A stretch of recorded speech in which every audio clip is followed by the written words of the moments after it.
I am a mother. I am a lover.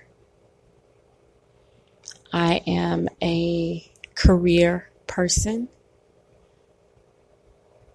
I am a daughter. I am a sister. I am a friend.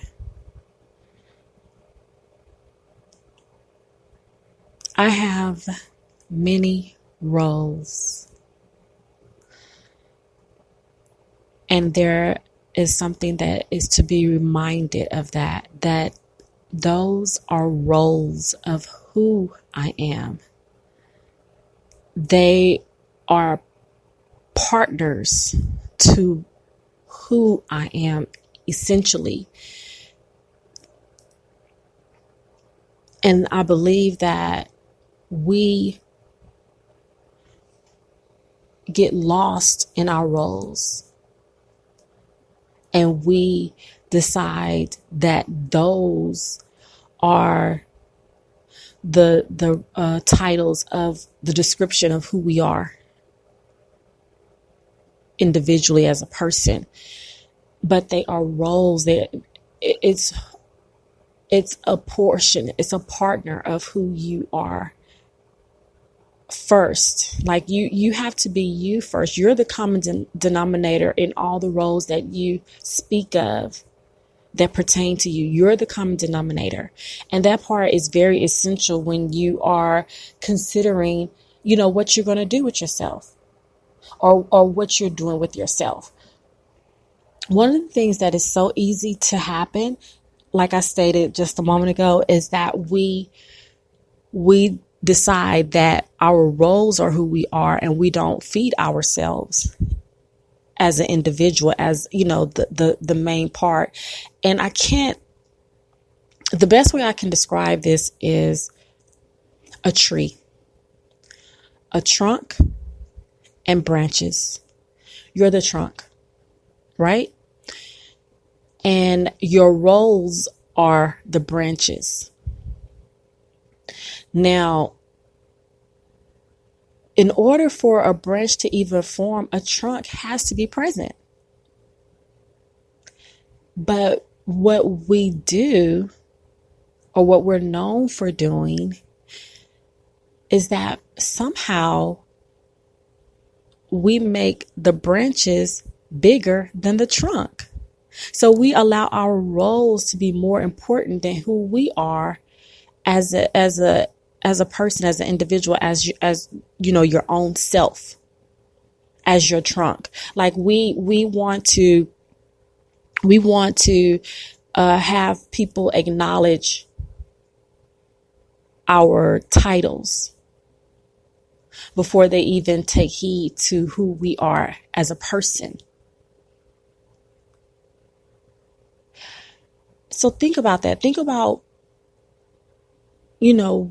what you do and the things that you share or have some sort of responsibility in.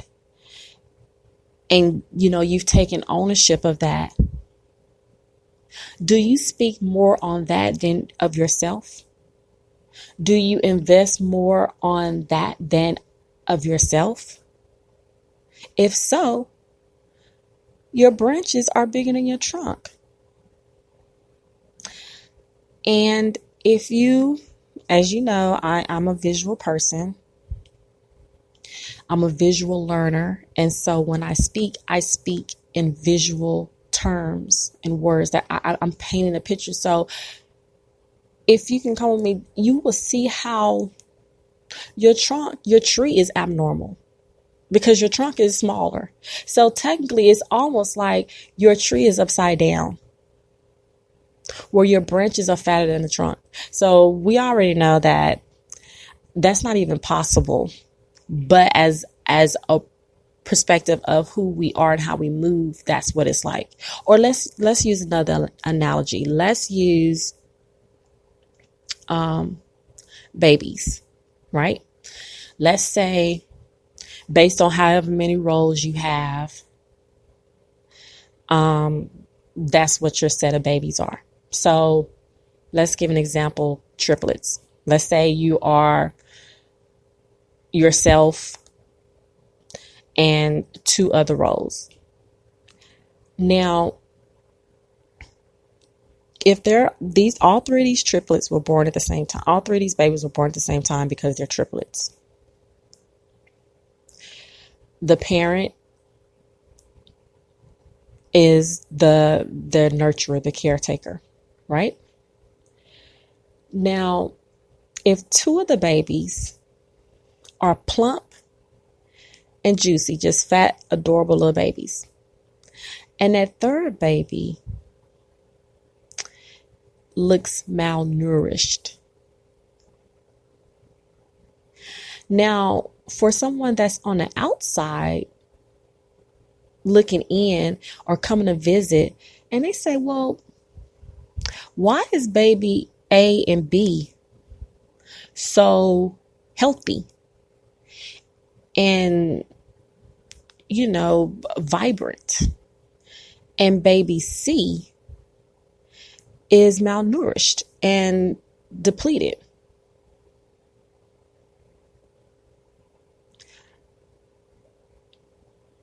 And you're like,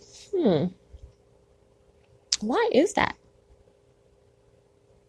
It's because you are feeding your roles more than you're feeding yourself. You're saying that your roles is what makes you who you are. That's what you're saying. You're saying that, being whatever you're being, that's what makes you. You know how people come to you and they say, new people who meet you and they like, so what do you do? And most of us know that question is leading to what type of occupation you're in. Me, now I say whatever I feel like it. That's what I do. I do whatever I feel like. And I say that because I'm wanting the person who's, posing this question to realize that I'm not my career.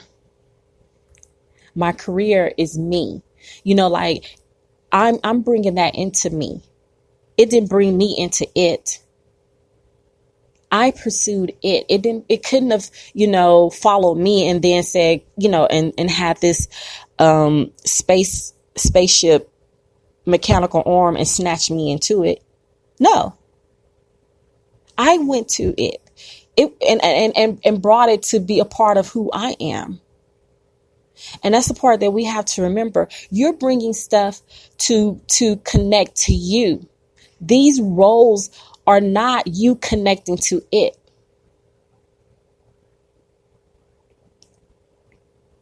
So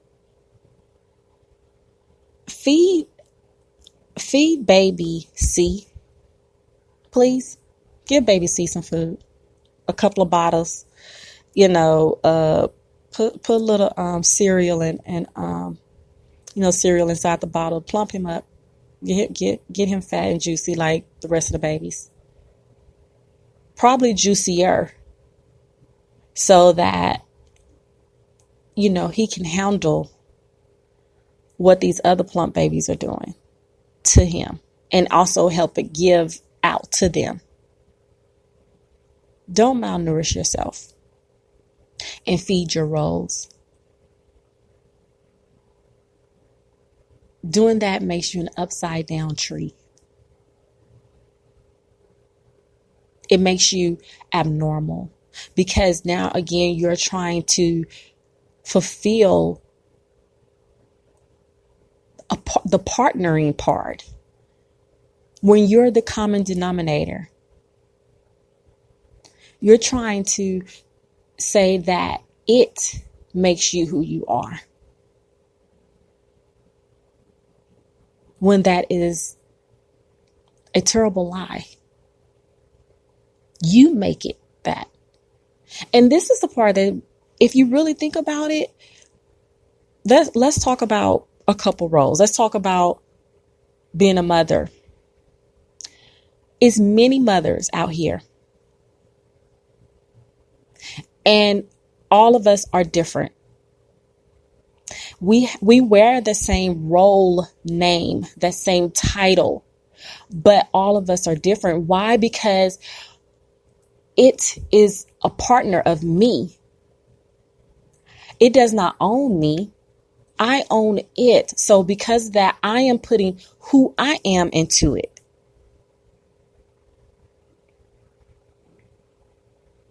The positions that you hold or the entrepreneurship that you do or whatever, you think you the only title like that in the world? No. It's many of people who are manager this and partner that and leader this, and it's many of them.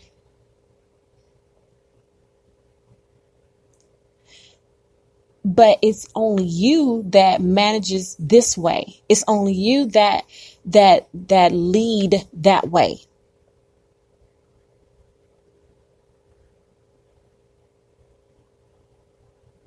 So just think about that. Don't let your roles overpower your person. You own it. It does not own you. And when you remember that, and when you start to allow that to be a part of your everyday living and makeup, then you'll understand that you have the right to decide how long and how much it will be a part of your ownership. You do that because now you're saying, okay, I'm not going to let this run me into the ground, or I'm not going to, have this making me feel like because I'm not 100% on it, that I'm not 100%. Because that's what we do. When our jobs or our children, our partners, or whomever feels like we're not carrying our load, then we start thinking it's us, it's me.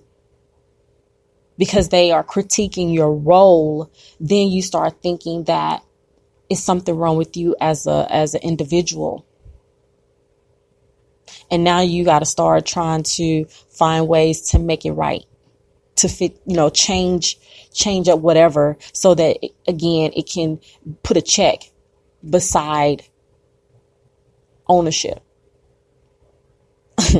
No, you cool. The roles are cool. And when you are fluctuating, when your scale is up and down, that's cool too. Nothing is being taken from you because you're the one who owns it. You're the one that's putting it in. You're the common denominator. So if you're removed from the equation, if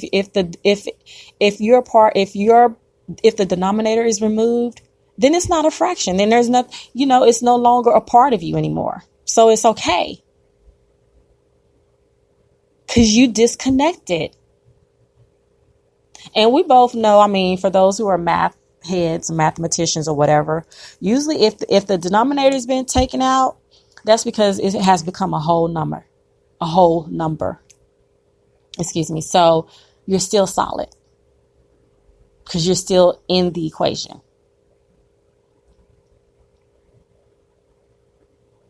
Okay.